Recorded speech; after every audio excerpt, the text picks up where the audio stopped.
ရှေးဥစွာပကံတိတဆိုတာပကံမျိုးတိမှနေထိုင်ကြတဲ့ဒီကနေ့ခေတ်သက်ရှိထင်ရှားရှိကြတဲ့မြို့သူမြို့သားတွေနယ်သူနယ်သားတွေအလုံးလွန်ခဲ့တဲ့နှစ်ပေါင်း1000လောက်ကိုပြန်ပြီးတော့ကြည့်လိုက်မယ်ဒီကနေ့ခေတ်အခြေအနေနဲ့လွန်ခဲ့တဲ့နှစ်ပေါင်း1000လောက်ကအခြေအနေကိုနောက်ကြောင်းပြန်ပြီးတော့ရှားကြည့်ရအောင်ပကံဒေသမှာဘုရားသာသနာမြတ်ဗုဒ္ဓရဲ့သာသနာဘယ်လိုစတင်ခဲ့တယ်ဆိုတာသိရှိနားလည်ဖို့လိုအပ်တယ်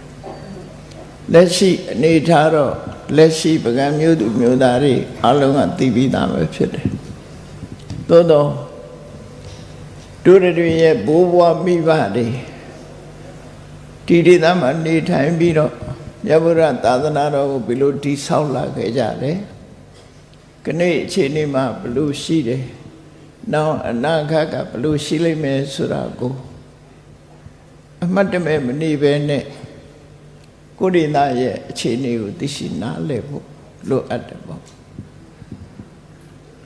ရှေးဥစွာမြတ်ဗုဒ္ဓရဲ့သာသနာဆိုတာကိုယဉ်စဉ်းစားကြည့်ဗုဒ္ဓသာသနာဆိုတာဘာကိုခေါ်ရလဲပကံဧရိယာမှာရှိကြတဲ့ဖယားပထုစေတီအမျိုးမျိုးကိုခေါ်ရလားသို့မဟုတ်ယဟန်တန်ဃာတွေနဲ့ကျောင်းကန်တွေကိုခေါ်ရလားဆိုတော့ဘုရားသာသနာဆိုတာဖယားပထုစေတီမျိုးမျိုးကိုလည်းခေါ်ရမဟုတ်ဘူးကျောင်းကန်တွေနဲ့ယဟန်တန်ဃာတွေကိုခေါ်ရလည်းမဟုတ်ဘူးဘာကိုခေါ်ရတော့ဆိုမြတ်ဗုဒ္ဓရဲ့အဆုံးအမဖယားကဘာကိုဆုံးမခဲ့သလဲမြတ်စွာဘုရားရဲ့အဆုံးအမဒါအရေးကြီးတာပေါ့နော်မှန်ပါဗျာမြတ်ဗုဒ္ဓရဲ့အဆုံးအမကိုသိရှိနားလည်ဖို့လိုအပ်တယ်ခြေခံစပြီးတော့ပြောမယ်ဆိုရင်မြတ်စွာဘုရားဘာကိုဟောတော့ခြေခံကိုပြောမယ်ဆိုရင်ကမ္မဝါဒကံတရားရဲ့အကြောင်းကိုမြတ်စွာဘုရားဟောတယ်ထိုကံတရားကနေပြီးတော့ထုတ်လုပ်တဲ့အကျိုးတရားကံကံဤအကျိုးကိုလက်ခံယုံကြည်တယ်ဆိုတဲ့အယူဝါဒအဲ့ဒါကိုဟောပြောခဲ့တယ်ကံကိုလည်းအတိမတ်ပြုတယ်ကံကအကျိုးပေးတဲ့အကျိုးတရားတွေကိုလည်းအတိမတ်ပြုတယ်အဲ့လိုအတိမတ်ပြုတဲ့ရှင်ထဲမှာဖြစ်ပေါ်လာတဲ့ကံဆိုတာရှိတယ်ကံရဲ့အကျိုးဆိုတာရှိတယ်လို့အတိဉာဏ်ဖြင့်စဉ်းစားပြီးတော့လက်ခံတဲ့သို့မဟုတ်လက်ခံတဲ့အတိဉာဏ်ဟာကမ္မတက္ကတာသမ္မာဒိဋ္ဌိလို့ခေါ်တယ်အဲ့တော့သမ္မာဒိဋ္ဌိဆိုတဲ့စကားလုံးဟာဘုရားဘာသာရဲ့ယဉ်ထဲမှာရှိတယ်ဒုတိယဟာသမ္မာဒိဋ္ဌိဖြောင့်မှန်တဲ့အမြင်ရှိကြတယ်ဖြောင့်မှန်တဲ့အမြင်ဆိုတာဘာလဲလို့ဆိုရင်ကံတရားဆိုတာရှိတယ်ကံဤအကျိုးဆိုတာရှိတယ်အဲ့ဒီကံတရားနဲ့ကံတရားဤအကျိုးသိတာလေကိုယ်နဲ့သက်ဆိုင်တဲ့အရာဖြစ်တယ်လို့လက်ခံယုံကြည်မှုတနည်းအားဖြင့်အဓိပ္ပာယ်ဖွင့်ဆိုချက်ကတော့ကုသိုလ်ကံဤသာလဲကိုယ်အတွက်ကိုယ်ပိုင်ဥစ္စာဖြစ်တယ်လို့စာပေကျမ်းဂန်ထဲမှာကုသိုလ်ကံကိုဥတည်ပြီးဖွင့်တာလည်းရှိတယ်သို့သောကမ္မတက္ကတာသမ္မာဒိဋ္ဌိတခြားဒေသနာတွေနဲ့ညှိလိုက်မယ်ဆိုရင်မြတ်စွာဘုရားရဲ့ကမ္မတက္ကတာသမ္မာဒိဋ္ဌိအမြင်ကဘာလို့ဆိုရင်ယံကမ္မံဂရိတန္တိကလျာဏဝါပါပကံဝါတတကမ္မတဓာဒဘဝိတမဟောရကံကံရဲ့အမြင်လေးတစ်ခုပဲယံကမ္မံဂရိတန္တိကလျာဏဝါပါပကံဝါဆိုတဲ့အဓိပ္ပာယ်ပါပြောတာကောင်းတာလှုပ်လို့မကောင်းတာလှုပ်လို့ကိုလှုပ်သည်မြ အလုတ်တွေဟာကိုလို့သမျှကိုယ့်ရင်ထဲမှာဖြစ်သွားတဲ့စေတနာတွေဟာကိုယ့်ရင်ထဲမှာဖြစ်သွားတဲ့စေတနာရဲ့ကောင်းကျိုးဆိုးကျိုးကိုပဲခံစားရမယ်အမွေခံရမယ်ဆိုတဲ့အမြင်ပဲဖြစ်တယ်ကောင်းတာလုပ်ရင်ကောင်းတဲ့အကျိုးကိုမွေခံရမှာဖြစ်ပြီးမကောင်းတာလုပ်ရင်မကောင်းတဲ့အကျိုးကိုမွေခံရမယ်ဒါကမ္မတက္ကတာရဲ့အမြင်ပဲနော်ဒီအမြင်ဟာဘလောက်အရေးကြီးတယ်ဆိုတာစဉ်းစားရမှာဖြစ်တမန်အဖြစ်တော့ကိုလို့တာကိုနဲ့သက်ဆိုင်တယ်လို့ဆိုတဲ့ဒီအမြင်ငါကောင်းတာလုပ်ရင်ကောင်းတာရမယ်မကောင်းတာလုပ်ရင်မကောင်းတာရမယ်ဆိုတဲ့ဒီအမြင်ဟာဘလောက်အရေးပါတယ်လဲဆိုရင်လူဘဝမှာလူတော်လူကောင်းဖြစ်ဖို့အတွက်လမ်းကြောင်းချပေးခြင်းပဲဖြစ်တယ်စဉ်းစားကြည့်လေကောင်းတာလုပ်လို့ဆိုးတာလုပ်လို့ကောင်းတာလုပ်လဲကောင်းတာမဖြစ်ပါဘူးဆိုးတာလုပ်လဲဆိုးတာမဖြစ်ပါဘူးလို့ယူဆတဲ့ပုဂ္ဂိုလ်တယောက်ဟာကောင်းတာကိုလုပ်ပါမလားမလုပ်ဘူးသူဟာအကောင်းအဆိုးယုံကြည်မှုမရှိဘူးကောင်းတာလုပ်လဲခဏခေတ်မှလဲလူတွေမျက်စိလဲစရာရှိတယ်ပေါ့မကောင်းတာလုပ်တဲ့လူတွေကြီးပွားနေတယ်ကောင်းတာလုပ်တဲ့လူတွေကမွဲနေတယ်ကြီးပွားခြင်းမွဲခြင်းဟာတခြားအကြောင်းရှိတယ်သို့တော့အဲ့ဒီအကြောင်းကိုမသိဘဲနဲ့ကောင်းတာလုပ်လို့မွဲတယ်မကောင်းတာလုပ်လို့ချမ်းသာတယ်လို့အမြင်ဆောင်သွားတဲ့လူတွေလည်းရှိတယ်တကယ်ကတော့သဘာဝတရားဆိုတာကောင်းတာလုပ်ရင်ကောင်းတဲ့အလုပ်ဒီကောင်းကျိုးကိုပဲပေးမှာဖြစ်တယ်မကောင်းတဲ့အလုပ်ဒီမကောင်းကျိုးကိုပေးမယ်သို့တော့ကံတရားရဲ့အကျိုးပေးမှုဟာအခုလုပ်အခုမဟုတ်ငရုတ်ဒီစားလိုက်မယ်ဆိုရင်အခုစားအခုဆက်တယ်မဟုတ်လားကံကအဲ့လိုမဟုတ်ဘူး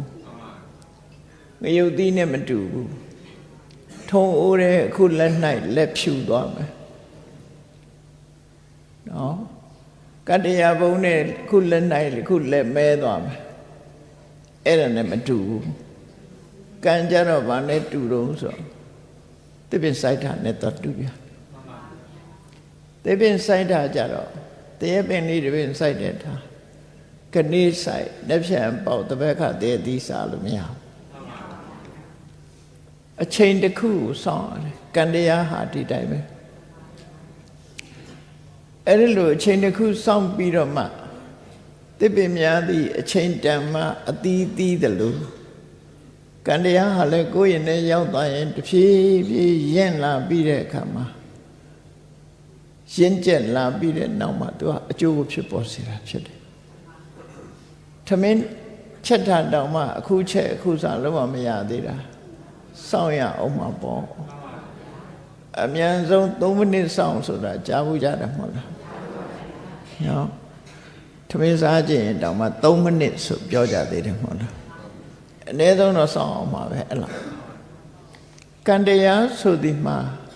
အခုလို့အခုမကြုံပေးဘူးနော်အခုကြုံပေးဘူးမျိုးစိတ်လိုပဲသူကအကျိုးမပေးတော့အပိုင်း3ပိုင်းနဲ့ကံတရားကအကျိုးထုတ်လို့တာဖြစ်တယ်တို့ရဲ့ရင်ထဲမှာဖြစ်သွားတဲ့စေတနာဇောတွေဟာပထမဆုံးဖြစ်တဲ့စေတနာဇောရဲ့စွမ်းအားကအလွန်ကြီးမကြီးသည့်အတွက်ကြောင့်အကျိုးပေးရရှိရင်ဒီဘဝအတွင်းမှာပဲအကျိုးပေးသွားတယ်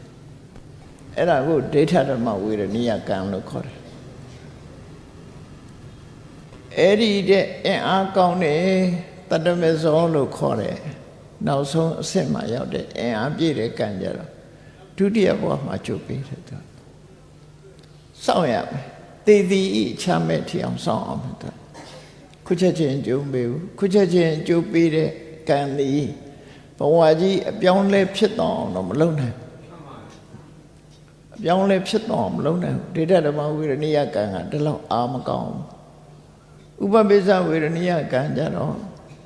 မျက်စိလေးနှလုံးမိတ်ပြီးတေတိချမယ်သူကျုပ်ပြီအပရာပရိယဝေရဏိယကံအပရာပရိယဝေရဏိယကံကြတော့ တတိယဘဝလောကစပြီးတန်တရားထဲမှာရှိနေသမျှကလည်းဘလို့အခွင့်တာရင်အကျိုးပေးတယ်ခွင့်မတာရင်အကျိုးမပေးသေးဘူးကံကို၃မျိုး၃စားခွဲပြီးတော့ဒီလိုအကျိုးပေးမဲ့အနေထားတစ်ခုကကွဲပြားသွား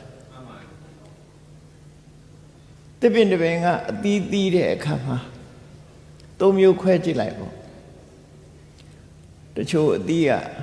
နုနုနဲ့ကျွေသွားတာမရှိဘူးနုနုနဲ့ကျွေသွားတယ်တချို့အသီးကမမှဲ့သေးခင်ကျွေသွားတချို့အသီးကမှဲ့ပြီးမှကျွေသွားအဲ့ဒါလိုပဲကံတရားဟာလည်းပဲလူတွေရဲ့ယဉ်ထဲမှာလောက်တာအခုလုံးအခုကြိုးပေးတာမရှိဘူးเนาะအဲ့ဒါကြောင့်မို့လူတွေဟာကောင်းတာလုံးလဲကောင်းတာမဖြစ်ပါဘူးဆိုးတာလုံးလဲဆိုးတာမဖြစ်ပါဘူးဆိုတဲ့အတွေးတစ်ခုပေါ်လာအဲ့ဒီအတွေးဟာဒီအသိပညာမလုံလောက်သည့်အတွက်ကြောင့်မျှော်မှန်းနိုင်ခြင်းမရှိသည့်အတွက်ကြောင့်ဒီလိုအတွေးမျိုးကိုတွေးမိတာပဲဖြစ်တယ်ကံမပြောနဲ့ဝနှုတ်စေးတောက်ရင်အခုတောက်အခုဝန်သွားလားအတိုင်းတာတစ်ခုတော့ဆောင်းအောင်သေးတယ်နော်ဆေးလဲအခုတောက်အခုရတာမဟုတ်ဘူးကံတရားဟာလည်းအခုလို့အခုမဖြစ်ဘူးအကယ်၍အခုလို့အခုဖြစ်မဲ့ဆိုရင်မကောင်းတဲ့ကံဘယ်သူလုပ်ရဲမလဲအပေကြမဲ့ကံဆိုချက်ချင်းအပေကြသွားမှသူကြောက်တာပေါ့ကောင်းတာလုပ်ရင်လည်းအခုချက်ချင်းနတ်ကြီးဖြစ်သွားမှဆိုရင်လည်းလောက်ကြမှာပေါ့နော်အဲ့တော့ကံရဲ့သဘောတရားဟာကံတစ်ခုကအကျိုးပေးနေတဲ့အချိန်မှာဈာဖြတ်ပြီးတော့ရုပ်တရက်ဝင်ရောက်နိုင်ခြင်းမရှိသေးဘူးဈာဖြတ်ပြီးတော့ဝင်ရောက်လာရင်တော့ဥပိ္ပစေတကကံလို့ခေါ်တယ်နော်အင်းအားအလွန်ကြီးမားလာရင်တော့ဈာဖြတ်ပြီးတော့ဝင်ရောက်လာတတ်သေးတယ်ကံဆိုတော့ဘာပဲဖြစ်ဖြစ်ကံတရားရဲ့သဘောတရားကိုနားလည်ပြီးငါတို့သည်ကောင်းတာလုပ်ရင်ကောင်းကျိုးချမ်းသာကိုအမွေခံရမှာဖြစ်တယ်မကောင်းတာလုပ်ရင်မကောင်းတဲ့အမွေကိုခံရမယ်တမန်အဖြစ်ထင်ရှားအောင်ပြောပြမယ်ဆိုခဏခဏစိတ်တူတတ်တဲ့ပုဂ္ဂိုလ်တယောက်ရဲ့မျက်နှာသည်ပြုံးလို့ရလို့မရတဲ့မျက်နှာမျိုးကြီးဖြစ်နေတာတဲ့သူ့ကြည့်လိုက်လို့ရှိရင်နော်အချိုးမပြေတဲ့မျက်နှာဖြစ်တယ်။ဘာကြောင့်လဲဆိုတော့ तू ကခဏခဏစိတ်ဆိုးတာစိတ်ဆိုးတဲ့ကကိုယ့်ကိုမှန်နေချီတာဘယ်လိုပုံစံနှုံးဆိုတာသို့မဟုတ်စိတ်ဆိုးနေတော့ဓာတ်ပုံလေးရိုက်ခိုင်းတာ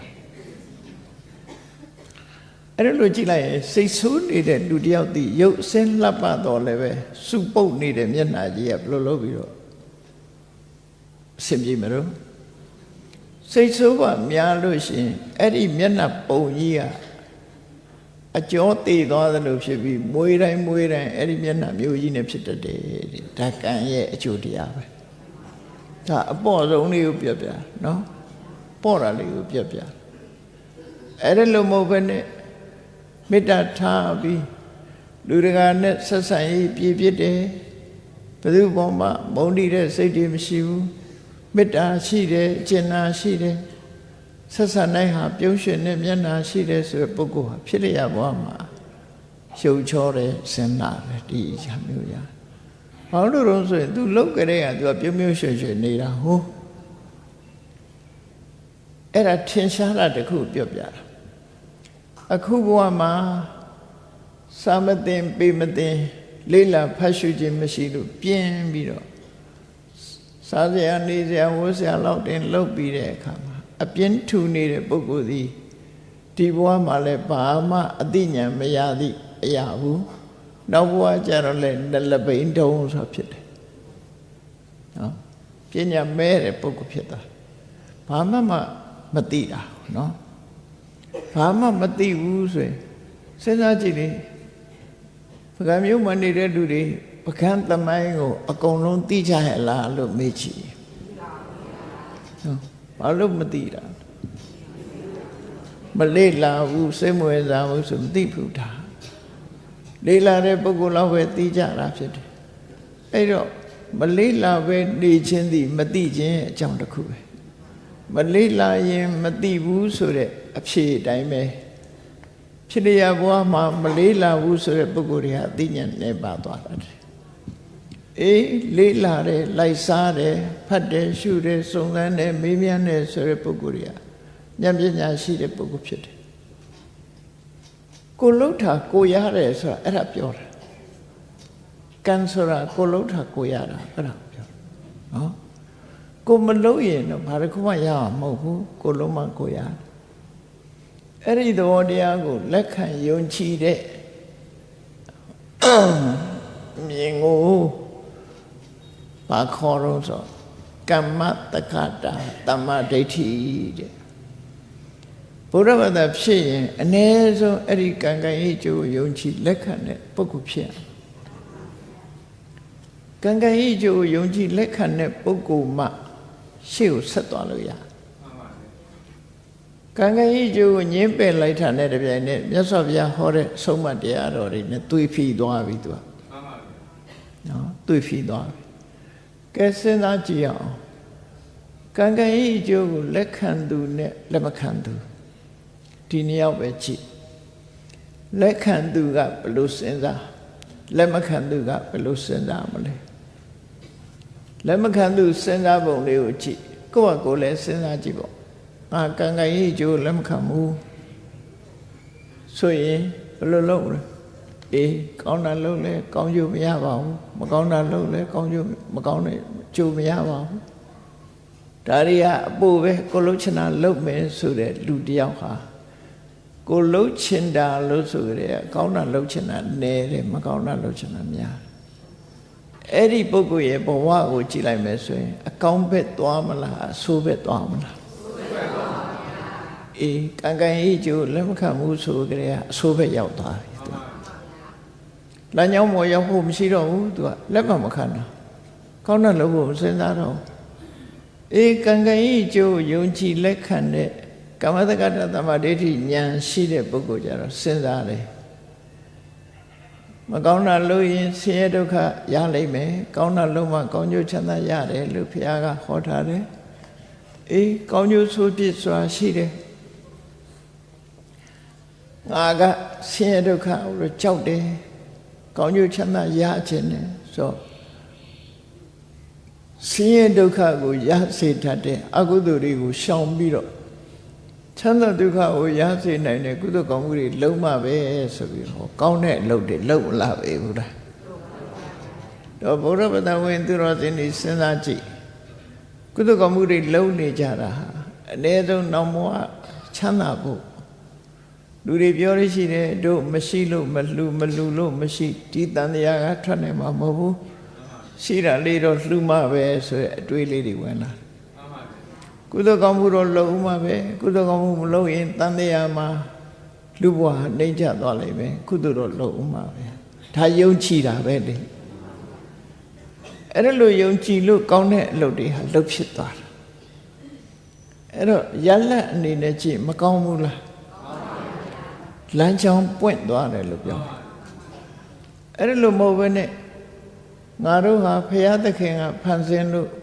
ဘုရားသခင်ရဲ့အလိုတော်ချပဲလို့ဆိုတဲ့ပုဂ္ဂိုလ်ဟာလည်းပဲကောင်းတာလုပ်ဖို့စဉ်းစားမှမဟုတ်တော့ဘူးနော်ဘာဖြစ်လို့တော့ဆိုရင်သူ့ကိုဆုံးဖြတ်ပေးနေတာကိုလုပ်တဲ့အလုပ်ကဆုံးဖြတ်ပေးတာမဟုတ်ဘဲနဲ့ဘုရားသခင်ကအဆုံးဖြတ်ပေးတာဘုရားသခင်ကိုပဲထိုင်ရှိခိုးနေဖို့ဆုတောင်းနေဖို့ blessing ပေးပါလို့ဒါပဲရှိတော့မှာပေါ့နော်ကိုယ်ကိုယ်တိုင်လှုပ်တဲ့လှုပ်ထိုက်တာကိုမလှုပ်ကြတော့အဲ့တော့ဒါကြောင့်မို့လို့ဘုရားဘာသာဖြစ်ဖို့ရာကံကံရေးကျိုးလက်ခံသိမြင်တဲ့ကမ္မတက္ကတာတမ္မာဒိဋ္ဌိဉာဏ်ရှိရမယ်လို့ပြောအဲ့ဒါမရှိရင်လူတော်လူကောင်းကိုမဖြစ်နိုင်ဘူးနော်ကံကံရေးကျိုးယုံကြည်လက်ခံမှလူတော်လူကောင်းဖြစ်တယ်လို့သူတို့မှတ်သားကြနော်နောက်တစ်ခုပြောရမယ်ဆိုလို့ရှိရင်ကံကံရေးကျိုးလက်ခံပြီးဆိုလူတော်လူကောင်းဖြစ်တယ်မြတ်စွာဘုရားကလူတွေကိုမဆိုးသွမ်းအောင်မနဲ့ထိန်းဟောဆိုရင်ကမ္မတက္ကတာတမ္မာဒိဋ္ဌိဉာဏ်နဲ့ထိန်းပေးတာတခြားဘာသာတွေကျတော့ဘုရားဒီဖန်ဆင်းရှင် God ဆိုတာနဲ့ထိန်းတာလေသူတို့လည်း အကျိုးသက်ရောက်မှုတော့ရှိတဲ့တော့ရှိပါနော်မကောင်းတဲ့အလုပ်ကနေပြီးတော့မလုပ်ဖို့ထိမ့်ပေးတာကြတော့ကောင်းပါဘုရားဘာသာတွေကြတော့အမှန်သိပြီးတော့ဒီလူတွေရဲ့ကိုယ်ကျင့်တရားကိုထိမ့်ပေးတယ်ဘာနဲ့ကိုယ်ကျင့်တရားထိမ့်လို့ဆိုအေးမကောင်းတာလုပ်ရင်မကောင်းကျိုးရလိမ့်မယ်ကောင်းတာလုပ်မှကောင်းကျိုးရလိမ့်မယ်ငါကိုယ်ကျင့်တရားပြပြလို့မဖြစ်ဘူးကိုယ်ကျင့်တရားကောင်းအောင်လုပ်မှဖြစ်မယ်ဟောဒီအတွေးဝင်လာနောက်တစ်ခုကျတော့ဘာနဲ့ထိန်းလို့ဆိုလို့ရှိရင်ကိုကျင့်စာတရားနဲ့ထိန်းရသော်ဗျာကိုကျင့်စာတရားဟောတာနဲ့လူတွေကိုလူတော်လူကောင်းဖြစ်အောင်ထိန်းပေးတာဘယ်လိုထိန်းပေးလို့ဆိုရင်ငါမကြိုက်တာကိုသူများလုပ်ရင်သူများလည်းကြိုက်မှာမဟုတ်ဘူးအဲ့တော့ကိုကျင့်စာတရားထားတယ်ကိုမကြိုက်တဲ့လုပ်ပါလို့သူများလုပ်မှလည်းမလုပ်ပါနဲ့မလုပ်ချင်ပါဘူးကိုမလက်မခံနိုင်တဲ့အရာကိုသူများကိုတော့မလုပ်ပါနဲ့ဆိုတော့ဟောဒီတွေးရလည်းပဲလူတော်လူကောင်းဖြစ်ဖို့မရောက်စေဘူးလားရောက်စေတာပဲဒါကြောင့်မို့ကိုချင်းစာတရားဆိုတာလည်းလိုအပ်တယ်ကမ္မတက္ကတာကိုချင်းစာတရားဆိုတာတော့ရိုးရိုးစဉ်းစားတာကိုနဲ့နှိုင်းဆပြီးတော့စဉ်းစားတာရသော်ဗျာဟောတဲ့တရားထဲမှာကိုချင်းစာတရားကိုပါဠိစကားလုံးနဲ့ပြောပါဆိုရင်အတုပနာယိကလို့ခေါ်တယ်အတ္တဥပနာယိကကိုနဲ့နှိုင်းရှင်ပြီးတော့ကြည့်တာဘယ်အလုပ်ပဲဖြစ်ဖြစ်ဥပမာမဲ့သူများကိုဆဲမယ်ဆိုရင်ငါဆဲရင်ရောကြိုက်မလားဟောမကြိုက်ဘူးငါကိုလာဆဲရင်ငါမခံနိုင်ဘူးအဲ့တော့ငါလည်းသူများမဆဲနဲ့ငါကိုရိုက်ရင်ငါကြိုက်မလားမကြိုက်ဘူးအဲ့တော့သူများမရိုက်နဲ့ငါပစ္စည်းလာပြီးတော့မတရားယူရင်ငါကြိုက်မလားမကြိုက်ဘူးအဲ့တော့သူပစ္စည်းတော့မယူနဲ့ဆိုဟောကိုလူတော်လူကောင်းဖြစ်အောင်ကိုချင်းစာတရားထားတရဝမန္တမြဟာတေမှာကြောက်ကြတာကြီးပဲရိုက်နေခံရမှာတို့အပြစ်ဒဏ်ခံရမှာတို့ကြောက်ကြတာကြီးအဲ့တော့သူများကိုရိုက်နေဖို့ဒုက္ခပေးဖို့မစင်စားနဲ့ကိုလည်းဒုက္ခကြောက်တယ်သူလည်းဒုက္ခကြောက်အစဉ်ပြေတာကိုအလုံးကြိုက်ကြတယ်ဒါကြောင့်မို့သူတို့တတ်နိုင်အစဉ်ပြေအောင်ပဲလုပ်ပေးမယ်အစဉ်မပြေအောင်မလုပ်ဘူးဟောဒါဒီအတွေးနှစ်ခုဟာလူတော်လူကောင်းဘဝသို့ရောက်အောင်ပို့ဆောင်ပေးတာ ਨੇ တူတူပဲအဲ့ဒီအတွေးမရှိဘူးဆိုရင်လူတော်လူကောင်းဖြစ်ဖို့ခက်တယ်လူတော်လူကောင်းဒါကြောင့်မို့ဒီအတွေးဟာတာမန်အလွယ်လေးလို့မအောင်မိနဲ့မြတ်စွာဘုရားပွင့်မှသို့မဟုတ်သူတော်ကောင်းတွေနဲ့ကြုံတဲ့အခါမှာဒီအတွေးမျိုးရရှိတာဖြစ်တယ်အနုဘုဆိုရင်လူတွေရဲ့စိတ်ဓာတ်မှာဘာရှိတော့ဆိုအင်အားကြီးတဲ့ပုဂ္ဂိုလ်ကအင်အားနည်းတဲ့ပုဂ္ဂိုလ်ကိုအနိုင်ကျင့်တာပဲဖြစ်တယ်။ဗိုလ်ကြတယ်ဆိုတာနော်။ဗိုလ်ကြတယ်ဘူလီလို့ခေါ်တယ်ဗိုလ်ကြစိုးမိုးတာ။အင်အားမရှိတဲ့ပုဂ္ဂိုလ်အင်အားရှိတဲ့ပုဂ္ဂိုလ်ကဖိနှိပ်တယ်ညှဉ်းပန်းတယ်နှိပ်စက်တယ်။တိရစ္ဆာန်လောကကြည့်လိုက်လေ။တိရစ္ဆာန်လောကကြည့်လိုက်အင်အားကြီးတဲ့အကောင်ကအင်အားမကြီးတဲ့အကောင်ကိုသတ်စားနေတာပဲလေတော့လူလောကမှာအဲ့ဒီအနေအထားမျိုးကကောင်းတဲ့အနေအထားမှမဟုတ်တာတော့တိရစ္ဆာန်လောကအနေအထားမျိုးရောက်သွားနိုင်တယ်ပေါ့ဘိုလ်ကျစိုးမိုးတယ်ဆိုတာကောင်းတဲ့အလုံးမဟုတ်တော့ဘူးညာတာတဲ့ကျင်နာတရားထားတဲ့ဒုနဲ့ဒုရမင်းကူညီတယ်ဆိုတာလူသားတွေအတွက်တမိုးချီမာတဲ့အရာဖြစ်တယ်ဒါကြောင့်ကိုကျင့်တရားကိုဗာနဲ့ထိန်းလို့ဆိုကာမတက္ကတာတမ္မာဒိဋ္ဌိနဲ့ထိန်းတယ်နောက်တစ်ခုကဗာနဲ့ထိန်းကိုကျင့်စာတရားနဲ့ထိန်းကိုကျင့်စာတရားဆိုတာမေတ္တာနဲ့အကျဉ်းနာပဲဖြစ်တယ်တနည်းအားဖြင့်ပြောရင်မေတ္တာနဲ့ကရုဏာပေါ့နော်အဲ့ဒါနဲ့ထိန်းသိမ့်တာလောကကြီးတစ်ခုလုံးဟာလူသားပြီးတူတူမနှိမ့်ဆက်ဖို့မညှင်းဆဲဖို့အနိုင်မကျင့်ဖို့ဆိုတာလေကံကံရဲ့အကျိုးကိုသိမြင်ခြင်းအပြင်နဲ့ထိန်းတယ်ကိုကျင့်စာတရားဖြစ်တဲ့မေတ္တာကရုဏာနဲ့လည်းထိန်းတယ်လို့ဒါဟာမြတ်စွာဘုရားရဲ့အဆုံးအမပဲအခြေခံကြတဲ့အဆုံးအမအဲ့ဒီအခြေခံကြတဲ့အဆုံးအမပျောက်ကွယ်သွားပြီဆိုရင်စဉ်းစားကြည့်ကံကံရဲ့အကျိုးလက်မခံဘူးဘုရားသခင်ကတတ္တဝါတွေကိုတတ်ပြီးပူဇော်ရင်သူ့ရဲ့ကောင်းကင်ဘုံရောက်တယ်ဆိုရင်တတ်ကြတာပဲလေရှင်နဲ့ပူဇော်တယ် ကောင်းကြီးပေးတယ်ဆိုတတ်ချက်မှာပဲလူတွေဟာကိုချင်းစာတရားဆိုတာကင်းမဲ့ပြီးတော့တူနိုင်ခြင်းတဲ့ဘဝမျိုးရောက်ရှိသွားတယ်အဲ့တဲ့အဆင့်ရောက်သွားရင်လူဟာဒီတိရစ္ဆာန်အဆင့်ရောက်သွားခြင်းပဲဖြစ်တယ်ပေါ့ဒါကြောင့်တို့တွေဟာမြတ်စွာဘုရားရဲ့ဆုံးမကိုသိရှိနားလည်ကြသည့်အတွက်ကြောင့်လူအဆင့်တန်းမှာလူသိက္ခာရှိနဲ့နေနိုင်ကြတာလို့သူတို့အောက်မေ့ပြီးတော့နော်လူသိက္ခာနဲ့နေနိုင်ကြတာဟာမြတ်စွာဘုရားရဲ့ဆုံးမကြောင့်ပဲဖြစ်တယ်အဲ့ဒီမြတ်စွာဘုရားရဲ့ဆုံးမဒါရင်လားလို့ဆိုမဟုတ်သေးဘူးဒါအခြေခံနဲ့ပြောတာကမ္မတက္ကတာသမ္မာဒိဋ္ဌိပြီးလို့ရှိရင်ဝိပဿနာသမ္မာဒိဋ္ဌိတဲ့အဲ့ဒီဝိပဿနာသမ္မာဒိဋ္ဌိဆိုတာဝိပဿနာဝိဆိုတာထူးခြားတဲ့ပဿနာရှုမြင်သုံးသပ်မှုသူများတွေနဲ့မတူတဲ့ထူးခြားတဲ့ရှုမြင်သုံးသပ်မှုတနည်းအားဖြင့်ပြောမယ်မမြဲတဲ့သဘောဆင်းရဲတဲ့သဘောအလုံးကမြဲတဲ့ထင်းနေတဲ့ထဲမှာမမြဲတဲ့သဘောအလုံးကချမ်းသာလို့ထင်းနေတဲ့ထဲမှာဆင်းရဲတဲ့သဘောအလုံးကကိုလို့ရင်ဖြစ်တယ်လို့ထင်းနေတဲ့ထဲမှာကိုလို့ရင်ကိုလို့တိုင်းမဖြစ်ဘူးဆိုတဲ့အနတ္တသဘောအဲ့ဒီလိုကွဲကွဲပြားပြားရှုမြင်တတ်တဲ့အသိဉာဏ်ကိုဝိပဿနာလို့ခေါ်တယ်အဲ့ဒီဝိပဿနာသိပေနဲ့သမ္မာဒိဋ္ဌိမှန်ကန်တဲ့အမြင်တစ်ခုကမ္မတက္ကတာသမ္မာဒိဋ္ဌိဆိုတာတော့ဖျားမပွင့်လဲပဲပညာရှိသူတော်ကောင်းတွေရဲ့ဆုံးမကိုရတယ်ယသိသူတော်စင်တွေဖျားမပွင့်တဲ့အချိန်မှာပစ္စေကဗုဒ္ဓတွေသူတော်ကောင်းတွေပညာရှိတွေရဲ့အဆုံးမနဲ့ကမ္မတက္ကတာသမ္မာဒိဋ္ဌိအသိဉာဏ်ကိုရနိုင်ကြတယ်ဝိပဿနာသမ္မာဒိဋ္ဌိဆိုတာကြတော့ဖျားပွင့်မှပဲရတယ်ပစ္စေကဗုဒ္ဓစီကတော့မရနိုင်မြတ်စွာဘုရားပွင့်မှဝိပဿနာသမ္မာဒိဋ္ဌိဆိုတဲ့အသိဉာဏ်ရတယ်မြတ်စွာဘုရားကဘာပြောခဲ့သလဲဘာဟောခဲ့သလဲဆိုပြိဋိဘံစံဃာနီးမှာသူပတ္တဆိုတဲ့ပြပိုက်ကလာပြီးတော့မေးတယ်မေးတဲ့အခါမှာမြတ်စွာဘုရားကသူပတ္တအဲ့ဒါတွေမေးမနေနဲ့အချိန်မရှိဘူးငါရှင်းရှင်းပြောလိုက်မယ်မဂ္ဂင်၈ပါးအကျင့်တရားမရှိဘူးဆိုလို့ရှိရင်အစဉ်၄မျိုးဟာမရှိနိုင်ဘူးတဲ့သောတာပန်သက္ကရာကအနာဂံဆိုမရှိနိုင်ဘူးငါရဲ့အတွေ့အကြုံနှစ်ပေါင်း52နှစ်အတွေ့အကြုံပြောလိုက်မယ်တဲ့ဝိပဿနာသမ္မာဒိဋ္ဌိရဲ့တစိတ်တတိတာဟောပြောနိုင်တဲ့ပုဂ္ဂိုလ်တော်ဒီသာသနာရဲ့အပြည့်မှမရှိဘူးအပြည့်အစုံဟောဖို့ဆိုတာမဆိုထားပြီးတစိတ်တတိတာတော့ဟောနိုင်တဲ့ပုဂ္ဂိုလ်မရှိဘူး52နှစ်အတွေ့အကြုံဆိုတာဘာပြောတာလဲမြတ်စွာဘုရားရဲ့အလောင်းဟာ29နှစ်တောထွက်တယ်တောထွက်ပြီးတရားကျင့်တာဘယ်နှစ်6နှစ်ဘုရားဖြစ်နဲ့တရားလှည့်ဟောတာ45နှစ်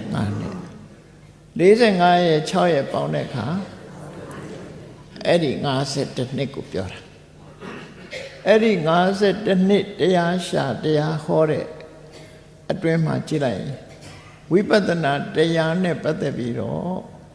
အပြည့်အစုံမပြောနဲ့တစိတ်တည်းသားလေးဟောနိုင်တဲ့ပုဂ္ဂိုလ်တော်မှာပဲဒီသာသနာမှတပါးတခြားမှမရှိဘူးအဲ့တော့ဝိပဿနာသမ္မာဒိဋ္ဌိသည်ဘုရားဘာသာဝင်တို့ရဲ့မြတ်စွာဘုရားရဲ့ကိုယ်ပိုင်တရားဖြစ်ပြီးတော့ဘုရားဘာသာဝင်တို့တဲ့အကောင်းဆုံးလက်ဆောင်ပဲဖြစ်တယ်ဖျားပွင့်မှရတဲ့ဓမ္မလက်ဆောင်ပဲနော်အဲ့ဒီလက်ဆောင်ကိုဖျားပွင့်ရဲ့တန်းနဲ့ကိုယ်တိုင်လည်းလုံးနိုင်ရဲ့တန်းနဲ့မယူလိုက်ဘူးဆိုရင်တော့မယူတဲ့လူပဲနော်မယူလိုက်လို့မိုက်တယ်ထင်ပေါ့ကိုအဲ့ဒါယူလိုက်ပြန်တော့ကြိုက်တယ်ထင်အဲ့တော့မေခွေရဲ့ကြပြလို့ဖြစ်သွားလိမ့်မယ်မြတ်စွာဘုရားဟောထားတဲ့ဝိပဿနာဆိုတဲ့ဟာဖျားပွင့်မှာပဲရကဲဒါဖြင့်ဝိပဿနာဉာဏ်ဆိုတာဖြစ်နိုင်သလားဖြစ်တာပေါ့ ပကံဖရာတွေလှည့်ပြီးတော့ဖူးကြည့်ပြီးတော့အော်တနေ့တစ်ချိန်တုန်းကကြက်ပြတ်မကြစီကားတဲ့ဒီပကံဒေသကြီးဟာခနေ့တော့ဖရာပြက်တွေနဲ့ဟိုနာကြည့်လိုက်လဲပြိုကျပြက်နေတဲ့ဖရာတွေပြင်းထားတာတွေနဲ့အနောထမင်းကြီးဆိုတာပဲရောက်သွားတယ်ကျက်စစ်မင်းကြီးဆိုတာပဲရောက်သွားတယ်အလောင်းစီသူဘုရင်ကြီးဆိုတာပဲရောက်သွားတယ်တွေ့သေးလားကဲအဲ့ဒါတွေကိုတွေးပြီးတဲ့အခါကျတော့အော်ဘယ်ဟာမှမမြဲပါလားတနေ့ကျတော့ငါတို့လည်းပဲဒီကဘာမြေပေါ်ကပျောက်သွားကြအောင်မှာပဲလို့မစင်စားသင့်ဘူးလားစဉ်းစားပါဗျာအဲ့ဒါလို့စဉ်းစားရင်ကိုယ်ပဲဝိပဿနာဉာဏ်ရဲ့အစာရသွားဆိုလိုတာကအဲ့ဒါလောက်လေးကစပြီးတော့ကိုယ်ရှင်တဲ့နှလုံးထဲမှာအတွေးလေးတွေပေါ်ဖို့လိုတယ်ဒီအတွေးကိုအထင်မသေးလေးနဲ့ဒီအတွေးသည်နောက်ဖျားပွင့်တဲ့အခါမှာအလွယ်တကူယဟန္တာဖြစ်ဖို့သောတပန်ဖြစ်ဖို့အတွက်အထောက်အကူဖြစ်သွားဒီတွေးလေးတောင်မတွေးမိဘူးဆိုလို့ရှိရင်တော့အဲ့ဒါဖျားပြက်တွေကြောင်းကံပြက်တွေအဟောင်းတွေတွေးပြီးဒီလိုလေးမှမတွေးတတ်သေးဘူးဆိုလို့ရှိရင်နောင်ဖျားနဲ့တွေးလဲဒီခေါင်းနဲ့ဒီဟာရောက်မှာမဟုတ်တော့အဲ့ဒါကြောင့်မို့လို့နေ့စဉ်နဲ့အများအဲ့ဒီတွေးဖို့လိုတယ်တွေးရမယ်တစ်ချိန်တုန်းကဒီနေရာဟာမတန်စီကားခဲ့တယ်ခနေ့ဒီလိုမဟုတ်အဲ့တော့စဉ်းစားရမှာဘယ်အရာပဲဖြစ်ဖြစ်သင်္ခါရဆိုတဲ့အရာတွေဟာထာဝရပြောင်းလဲပျက်စီးနေတဲ့အရာတွေသာဖြစ်တယ်ငါတို့ဟာမမေ့မလျော့တရားဓမ္မဝိကျင့်ကြုတ်ကိုအထုံးမှဖြစ်မယ်ဆိုတဲ့အတွေ့လေးတွေးပြပါကြားဖို့ရမလားရှင်ဆုလဘအလောင်းဟာဘယင်ဖြစ်တုန်းကမြို့ကိုလှဲ့တယ်မြို့လှဲ့ပြီးတော့ချွေးထွက်တဲ့အခါမှာသူ့လက်ထက်မှာပါလာတဲ့ပဝါလေးနဲ့နှစ်ဖူးကိုတုပ်လိုက်တယ်တုပ်ပြီးပြန်ကြည့်လိုက်တဲ့အခါဖွေးစွနေတဲ့ပဝါလေးဟာညစ်ပေသွားတယ်အဲ့ဒီညစ်ပေသွားတာဒီမစင်စားဘူးဆိုရင်ဘာမှရအောင်သူကစဉ်းစားလိုက်တယ်အော်ငါခန္ဓာကိုယ်ကြီးကိုကြောင်းပြုပြီးအမတန်တန်ရှင်းစင်ကြယ်တဲ့ဒီဘဝလေးတော့ညစ်ပေသွားပါလား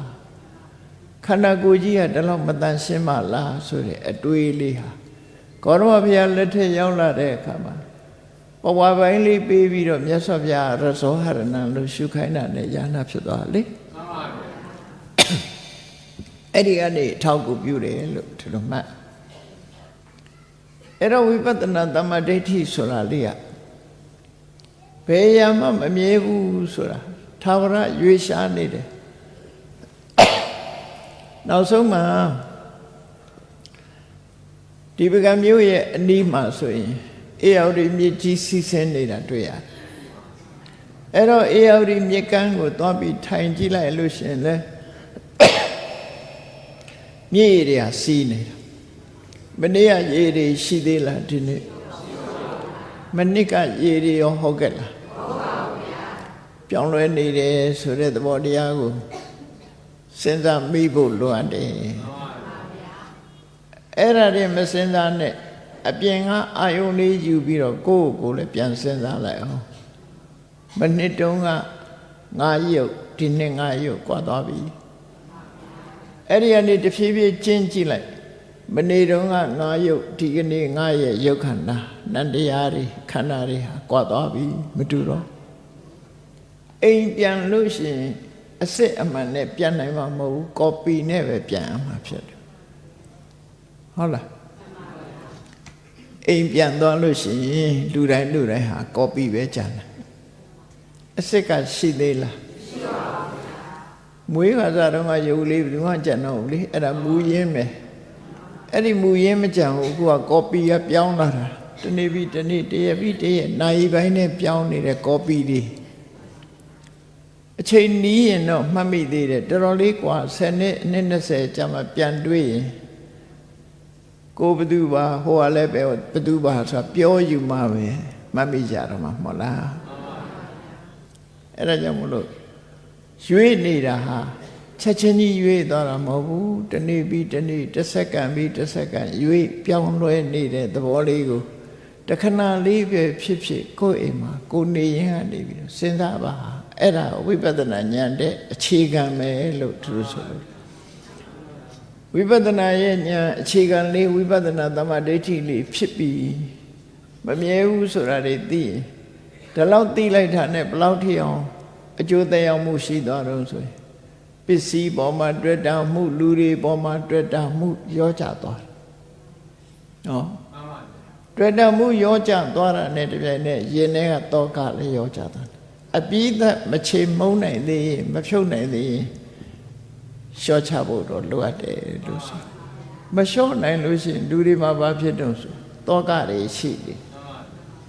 တောကကအလုံးပေါ်မှာရှိသလားဆိုမရှိဘူးတွေ့တာတဲ့ပုဂ္ဂိုလ်ပေါ်သို့မဟုတ်တွေ့တာတဲ့ပစ္စည်းပေါ်မှာသာတောကဖြစ်တယ်ကိုမပိုင်နဲ့တိုက်အိမ်ကိုမပိုင်နဲ့ကားပြီးတဲ့ပါသွားတယ်ဆိုဘာဖြစ်လဲဘာဖြစ်ပါ့မလဲ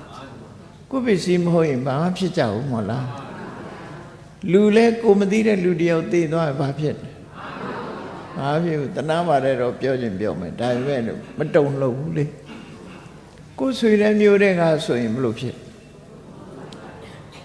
ကိုဆွေတဲ့မျိုးတဲ့မဟုတ်ကိုရဲ့အရင်အချာကြီးဆိုရင်လူတွေဟာနေမထိတိုင်မချဖြစ်ဘာကြောင့်အဲ့လိုဖြစ်ရလဲသူလဲလူပဲကိုလဲလူပဲကြံတဲ့လူတော့ဘာကြောင့်မဖြစ်လဲတွေ့တာမှုမရှိရင်မဖြစ်ဘူးတွေ့တာမှုရှိရင်ဖြစ်တယ်အဲ့ဒီတွေ့တာမှုကိုဝိပဿနာဉာဏ်နဲ့ရှော့ချရမယ်လို့ပြောတာနော်ရှော့နိုင်ရမယ်ရှော့နိုင်ရင်ရင်ထဲကတောကကိုဖယ်ရှားလို့ရသွားတယ်အဲ့ဒါဝိပဿနာရဲ့လက်တွေ့ခံစားရမယ်အကျိုးတရားပဲဖြစ်မြတ်စွာဘုရားကဒါကိုဟောကြားဆုံးမတာပဲဖြစ်တယ်ဒါကိုဗုဒ္ဓသာသနာမြတ်ဗုဒ္ဓရဲ့သာသနာလို့ခေါ်တယ်နော်အဲ့ဒီလိုမြတ်ဗုဒ္ဓရဲ့သာသနာမှာလိုက်နာကျင့်သုံးရမယ့်အချက်တွေကဘာတွေတော့ကိုကျင့်သီလရဲ့တမန်ပုဂ္ဂိုလ်တွေဆိုရင်၅ပါးသီလလုံမှုလိုတယ်သူစရိုက်တရား10ပါးအတိုင်းလိုက်နာဖို့လိုအပ်တယ်ဒါနကောင်းမှုအတိုင်းတာတစ်ခုနဲ့လုပ်ဖို့လိုအပ်တယ်သီလပြည့်စုံပြီးတဲ့အခါမှာကိုယ်ရင်ထဲမှာရှိတဲ့တတိတွေတိုးပွားလာအောင်ရှင်ထဲမှာရှိတဲ့အသိဉာဏ်တွေတိုးပွားလာအောင်လေ့ကျင့်မှုလိုအပ်တယ်ဘာဝနာလို့ခေါ်တယ်အဲ့ဒီဒါနသီလဘာဝနာဆိုတဲ့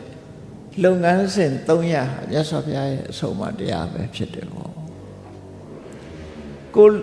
လိုက်နာရင်လိုက်နာတော့အကျိုးရှိမှာပဲမလိုက်နာရင်မလိုက်နာဘူးဆိုတဲ့အကျိုးတွေ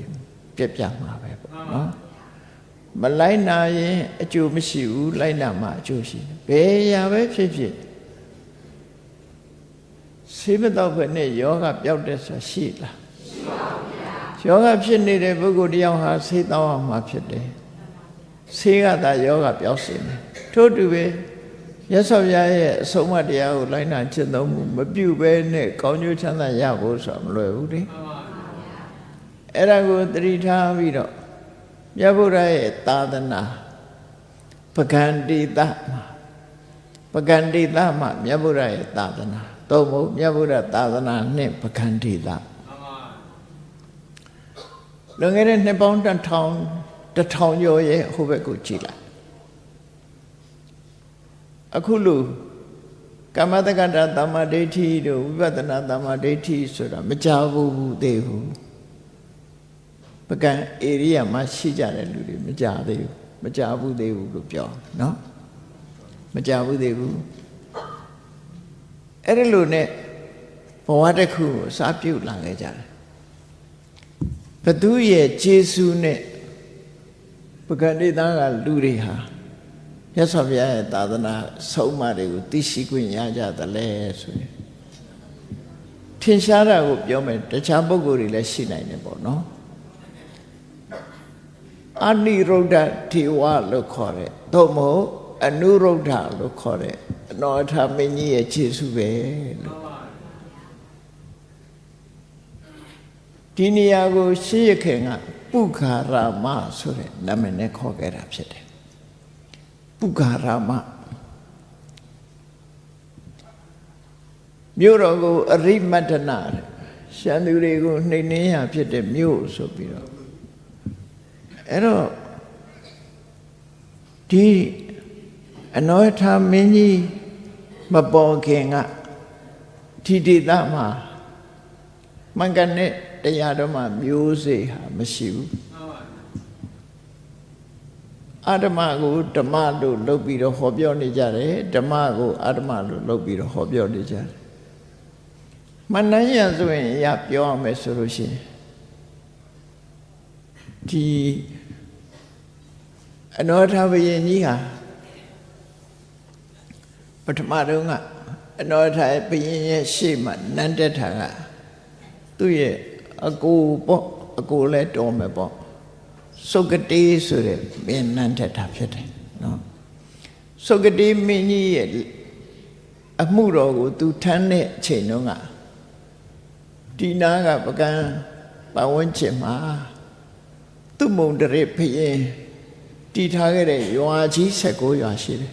အဲ့ဒီရွာ16ရွာကိုပေါင်းပြီးတော့ပုခါရာမအရိမတနာဆိုနိုင်ငံကိုတည်ထောင်တာဖြစ်တယ်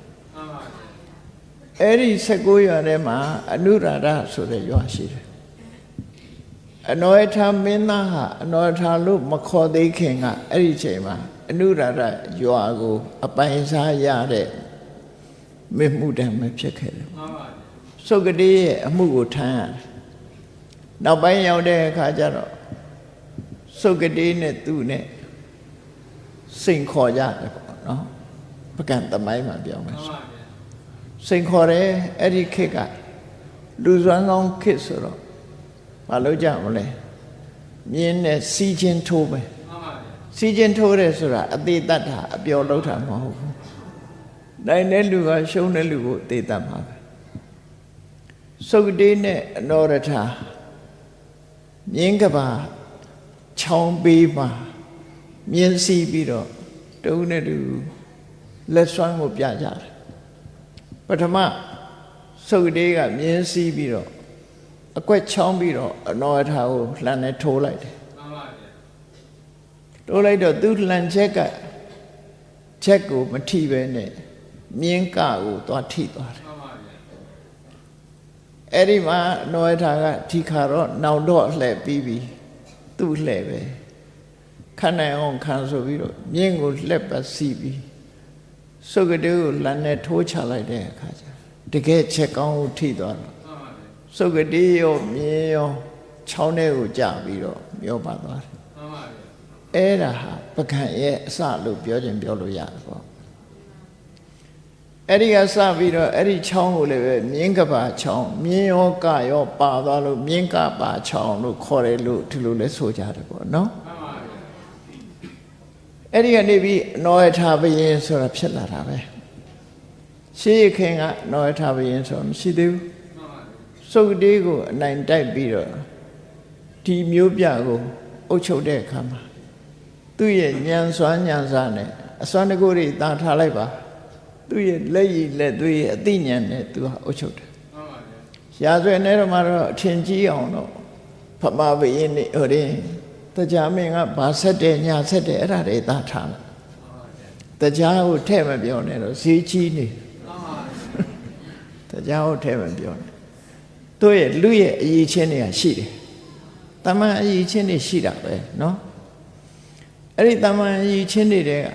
ထူးခြားတဲ့အရေးချင်းနဲ့စုတ်တေးကိုအနိုင်ရပြီးတော့ပကံထိနှံကိုသူကပိုင်ဆိုးလိုက်တာပဲဖြစ်တယ်ပေါ့အဲ့တော့သူရဲ့အမည်နာမကိုအနိရုဒ္ဓသို့မဟုတ်အနုရုဒ္ဓစာပေရဆိုရင်တော့အနုရုဒ္ဓဆိုတဲ့စကားလုံးကအနိရုဒ္ဓဆိုမချုပ်ငြိမ်းဘူးဆိုတဲ့အဓိပ္ပာယ်ရနေတယ်အနုရုဒ္ဓဆိုတာကြတော့မဆန့်ကျင်ဘူးဆိုတဲ့အဓိပ္ပာယ်ရတယ်အဲ့ဒီအဓိပ္ပာယ်ကပို့ပြီးတော့ကောင်းတယ်အနုရုဒ္ဓကနေပြီးအနောရထအတန်ချင်းနီးတယ်ကူးလာတယ်အတန်ကူးလာမဟိယင်္ဂနာကနေမရှိခဏဖြစ်သွားသလိုပဲတိလောကမင်္ဂလာလို့ရေးထားရနေဖတ်တဲ့အခါထိလို့မင်းလို့ဆိုဖြစ်သွားပြန်နော်တိလောကကိုပြီးအောင်မဖတ်တော့တိလောကပျောက်သွားပြီတိလောမင်္ဂလာကြတော့မင်းလော မင်္ဂလောမင်းလောဖြစ်သွားတယ်အတန်နေပြောင်းသွားပြီးတော့တိလောကမင်္ဂလာစေရီကလည်းထီလို့မင်းလို့ဖြစ်တာပဲထီလို့မင်းလို့ဖြစ်တာအဲ့တော့အနုရုဒ္ဓကလည်းအနောရထဖြစ်သွားတာမဆမ်းပါဘူးဒါနော်အတန်ပြောင်းလာအဲ့တော့အနောရထဘုရင်တက်လာတဲ့အခါကျတော့သုဂတိလက်ထက်ကဘာရီကိုးကွယ်နေလဲဆိုတန္တရမန္တရမန္တရာတွေစုပ်ပြီးတော့ဟိုဝိဇ္ဇာလို့ဇောကြီးလို့အဲ့လိုပုဂ္ဂိုလ်တွေရဲ့အစွမ်းတကူတွေကိုလူတွေကယုံကြတယ်ယုံကြတော့သူတို့ဟောတာအတိုင်းပဲလိုက်နာပြီးတော့လုပ်ကြတယ်အေးဘယ်လိုပြစ်မှုတွေကျူးလွန်ထားလို့ရှိရင်သူတို့ရွဆိုတဲ့တန္တရမန္တရရွလိုက်တာနဲ့အဲ့ဒီပြစ်မှုတွေကပျောက်ကင်းသွားတယ်ဒါအဆန်းမဟုတ်ဘူးမြတ်စွာဘုရားလက်ထက်ကဗြဟ္မင်းနေလဲဒီတိုင်းပဲနော်ဗြဟ္မင်းနေလဲဒီတိုင်းပဲလောကကြီးကိုလိန်ညာပြီးတော့စားနေကြတာလိန်ညာပြီးတော့စားနေကြတာအဲ့တော့နောထလက်ထက်လည်းအဲ့ဒီပုံစံပဲသူတို့ဟာတန္တရမန္တရအုံဖွားလှုပ်လိုက်တာနဲ့အကုန်လုံးပျောက်သွားတယ်လောကမှာရှိပါမလားအဲ့ဒါအုံဖွားလို့မန္တန်တကူနဲ့အစွမ်းတကူနဲ့ခွင်းလုံးကျွတ်ဆိုဖြစ်နိုင်မှာဖြစ်နေနော်အဲ့ဒီလားသို့တော်လူတွေကတော့ယုံမြဲယုံတာပဲခဏလေးယုံတော့မယ်ဒါတွေကယုံနေတော့မယ်အဲ့တော့အနောရဘုရင်ကြီးကတော့အသိဉာဏ်ရှိတဲ့ပုဂ္ဂိုလ်ဆိုမယုံဘူးဒါလေးအဲ့ဒီမယုံတဲ့အခါမှာမြတ်ဗုဒ္ဓရဲ့အဆုံးအမအစစ်ဆိုတာကိုသူသိချင်တယ်ဒါတော့ထိလန်းတော့မဟုတ်သေးဘူးအုံဖွားတွေကမရသေးဘူးအုံဖွားဆိုတာကိုသိလဲဘာကြောင့်အုံဖွားလို့ခေါ်တာတော့ဗမာစကားမှာအုံဖွားလို့ပါဠိစာပေမှာအုံဆိုတဲ့စကားလုံးကအဥမအခရာသုံးလုံးပေါင်းထားတယ်နော်အရဲ့ဥရဲ့မရဲ့အဲ့ဒီသုံးခုကိုတသန်နဲ့ထွက်အောင်ဆိုကြည့်အိမ်ရောက်တဲ့အခါခုတော့မဆိုနဲ့အောင်တသန်နဲ့ထွက်အောင်ဆိုကြည့်အောင်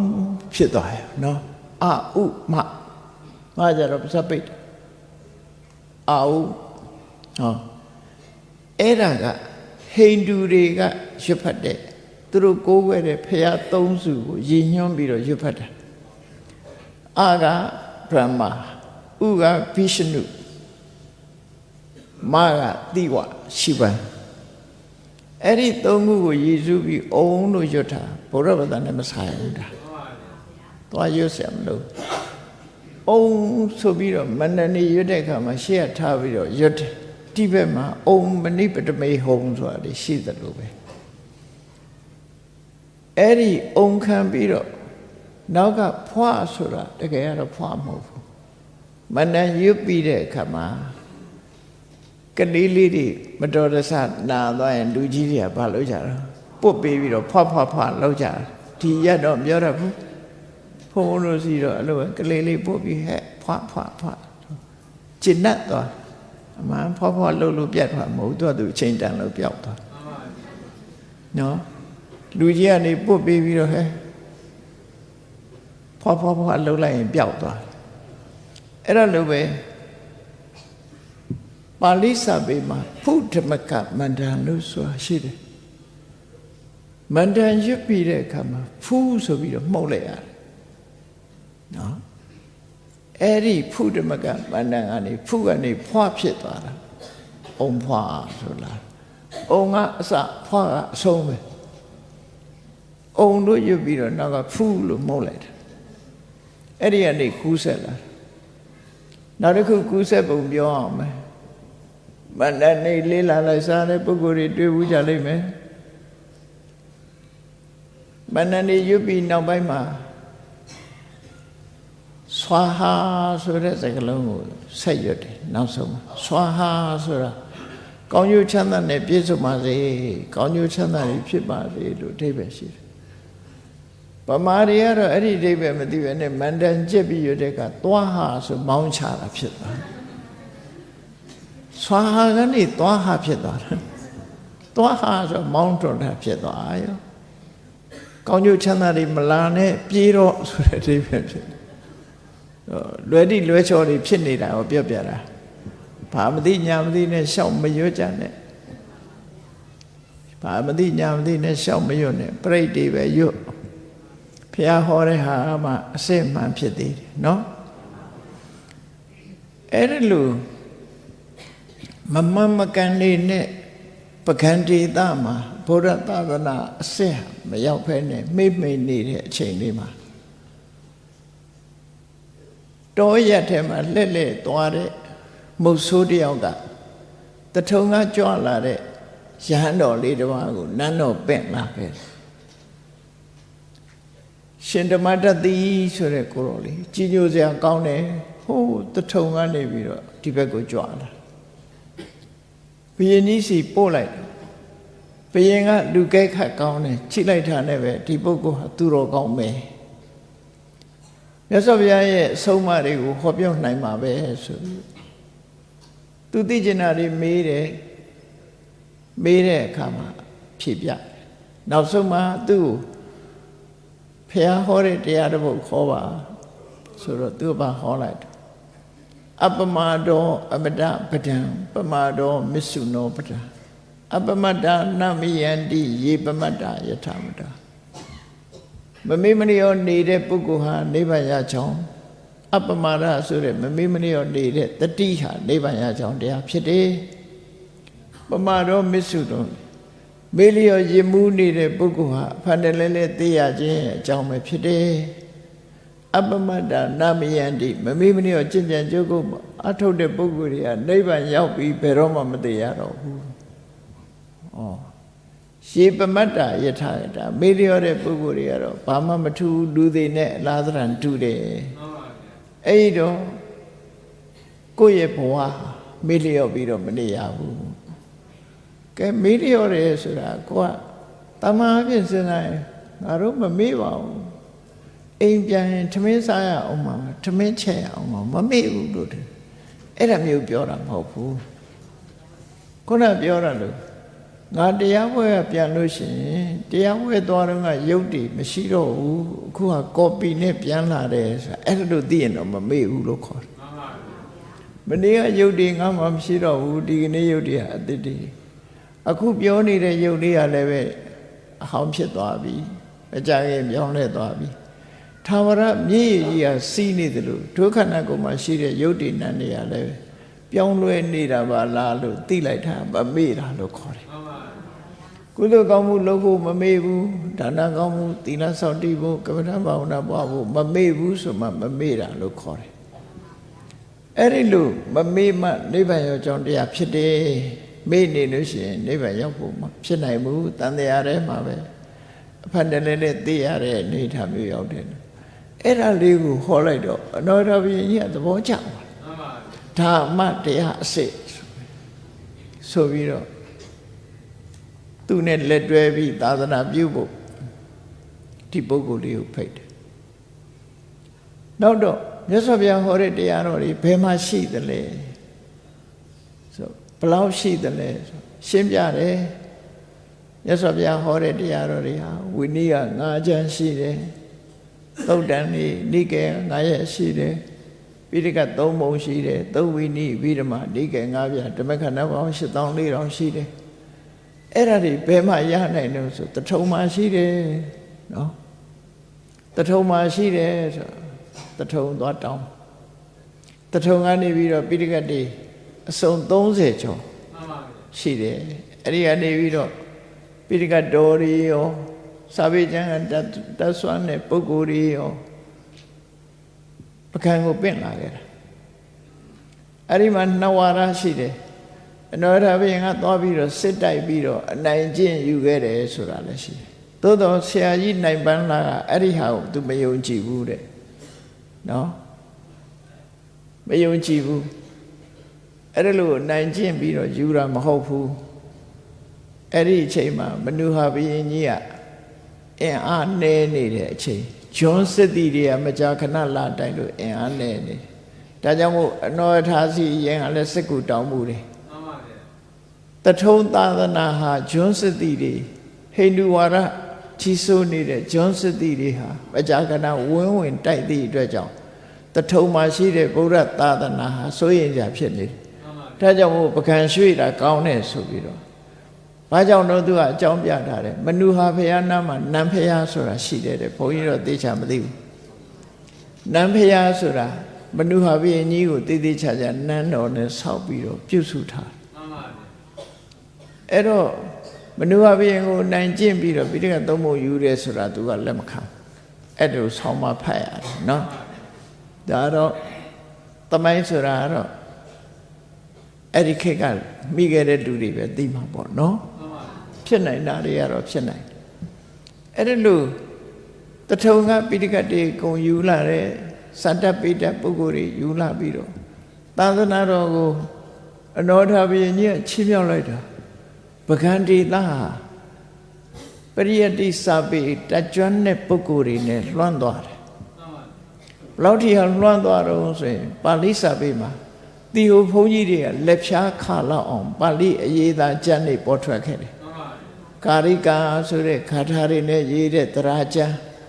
တရဏိတိလို့ခေါ်တဲ့သုတ္တမာလာပဋ္ဌာမာလာဓာတုမာလာဆိုပြီးအခန်းသုံးခန်းနဲ့ကျမ်းကြီးအကြီးပဲရေးထားတယ်ကျမ်းတစ်ကျမ်းကိုသုံးပိုင်းပိုင်းနဲ့တရဏိတိဆိုတဲ့သရာကျမ်းကြီးဟာစာမျက်နှာ300ပတ်ဝန်းကျင်ရှိတယ်အားလုံးစာမျက်နှာ900လောက်ရှိတဲ့ကျမ်းကြီးပေါ့နော်သုံးခွဲပြီးတော့ရိုက်ထားတယ်အဲ့ဒါပကံဒေသမှာအနောထမင်းကြီးစတင်ပြီးတော့လှုပ်လိုက်တဲ့သာသနာဘယ်တိုင်းထာအထိရောက်သွားတော့ဆိုပါဠိစာပေတွေပကံဒေသကြီးတစ်ခုလုံးဘုရားရဲ့တရားတော်တွေလွှမ်းမွေးသွားရမြတ်မကဒီကနေ့မြန်မာနိုင်ငံပရိယတိသာသနာတည်ချမ်းနေတာအနောထမင်းကြီးနဲ့ရှင်ရဟန်းတို့ရဲ့ခြေဆုလို့ဒီလိုမှန်ပါနော်အဲ့တော့တိုးတက်ခြင်းဆုပ်ယုပ်ခြင်းဆိုတာတော့လောကရဲ့သဘာဝပဲတိုးတက်တဲ့အခါတိုးတက်မယ်ဆုပ်ယုပ်တဲ့အခါဆုပ်ယုပ်မယ်အဲ့ဒါကိုသတိထားပြီးတော့လောကရဲ့သဘာဝမှာတိုးတက်ခြင်းရဲ့အကြောင်းတရားတွေကိုဒုဒတွေကြိုးစားရမှာဆုပ်ယုပ်ခြင်းရဲ့အကြောင်းတရားတွေကိုဒုဒတွေဖယ်ရှားပြီးတော့တိုးတက်ခြင်းအကြောင်းတရားတွေကိုဒုဒတွေလှုပ်ဆောင်ရမှာလို့အဓိကအပြင်တစ်ချိန်ကာလတုန်းကဒီပကံဒေသမှာမြတ်ဗုဒ္ဓရဲ့အဆုံးအမတရားတော်တွေဟာလွှမ်းခြုံပြီးတော့ကြီးပွားနေတယ်ဒီကနေ့ခေတ်ပကံမျိုးသူမျိုးသားတွေရဲ့ရင်ထဲမှာလည်းမြတ်စွာဘုရားရဲ့ဆုံးမတရားတွေထင်ကြံနေတယ်ပြင်ပရုပ်ဝတ္ထုပစ္စည်းတွေကတော့နှစ်ပေါင်းကြာလာတဲ့အခါမှာဟောင်းလွှမ်းသွားတာတော့မနေဒါပေမဲ့လို့မြတ်စွာဘုရားရဲ့အဆုံးအမတရားတော်တွေတို့ရင်ထဲမှာထာဝရသိလွင်နေအောင်တို့တွေကြိုးစားမယ်မကောင်းဘူးလားကောင်းပါဘူးဗျာဖရာပထိုးတွေဟောင်းနှွမ်းနေတာထားလိုက်တဘာဝတရားအရာဟောင်းနှွမ်းမယ်ပျက်စီးမယ်သို့တော့တို့ရင်တွေကအနောထဘုရင်ကြီး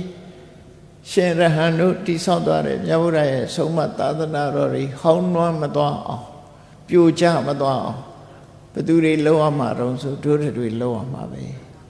ဒါကြောင့်မို့ပကံဒေသနဲ့မြတ်ဗုဒ္ဓသာသနာဟာအစင်ထာဝရလက်တွဲပြီးတော့ဒုဒေသမှာမြတ်ဗုဒ္ဓရဲ့ဆုံးမတွေဒုရင်တွေကထာဝရသစ်လွင်နေအောင်ဒုတွေကြိုးစားအထောက်ကြရမှာဖြစ်တယ်ဆိုတာကိုယ်စီတတိထားကြဖို့လိုအပ်တယ်။ဒါကြောင့်တရားချစ်ခင်သူတော်စင်ပြိဿအပေါင်းတို့မြတ်ဗုဒ္ဓရဲ့ဆုံးမလို့ခေါ်တဲ့မြတ်ဗုဒ္ဓသာသနာ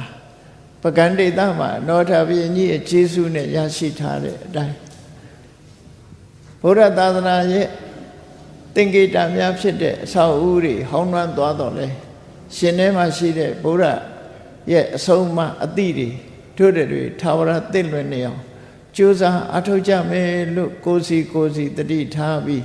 ကျင့်ကြံပွားများကြိုးစားအထောက်နိုင်ကြပါစေကုန်သတည်း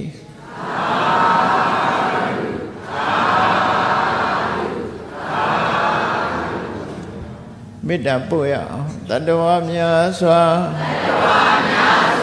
ဖေးရန်กว่าချမ်းသာကြပါစေတတဝများစွာဖေးရန်กว่าချမ်းသာကြပါစေမေတ္တာရည်ချမ်းသုံးငါ ဖြံငြိမ်းချမ်းကြပါစေမေတ္တာရေချမ်းသုံးငါဖြံငြိမ်းချမ်းကြပါစေအရှိချမ်းမာစိတ်ချမ်းသာလူရဆန္ဒပြည့်ပါစေသက်ရှိချမ်းမာစိတ်ချမ်းသာလူရဆန္ဒပြည့်ပါစေဖုံလန္တာဒုက္ခပင်ကစားမေတ္တာပုံနေတုသင်္ကမမနောတရတိတပိတံဘဝယန္တုဒုက္ခန္တကာမေတ္တာပုံနေတုသင်္ကမစုပေါင်းပုအမေတ္တာတဟုရောက်ယူပါဝင်ငွေလာမင်းနှင့်ရောင်ကြီးရှဲယုံပေါင်းဆုံးရခြင်းကြောင့်သဗ္ဗေသံကျွေးမဲ့ဥသုံးလုံးစုံများစွာတတ္တဝါတို့၏မနောတရတိမြင်မြတ်ဖြူစင်အေးကြည်လင်းသည့်ရေစင်ပြည့်တင်းစိတ်နှလုံးဤဟုသောရေအိုင်ကြီးအတွင်၌ဒုက္ခပင်ကစားစင်ထာဝရအိမြจิตာတာယာပွင့်လန်းချမ်းသာဒုက္ခတည်းဟုသောကုမုဒ္ဒရာဇာဗန်တို့သည်ဖုံးလန်းတော်ဝန္တာရွှင်မြူဝမုံလူလျက်ကြည်နုွယ်ကြုံဖူးပွင့်ညကုန်သည်ဖြစ်၍ဒုက္ခန္တကလေအောင်လေးတဲ့ရောရှက်သင်ပြန်ပိတိတိဟုသောယနံတို့သည်ဘဝယံတုကောင်းစွာမဲ့သွေကြိုင်နိုင်၍နေကြပါစေကုန်တည်း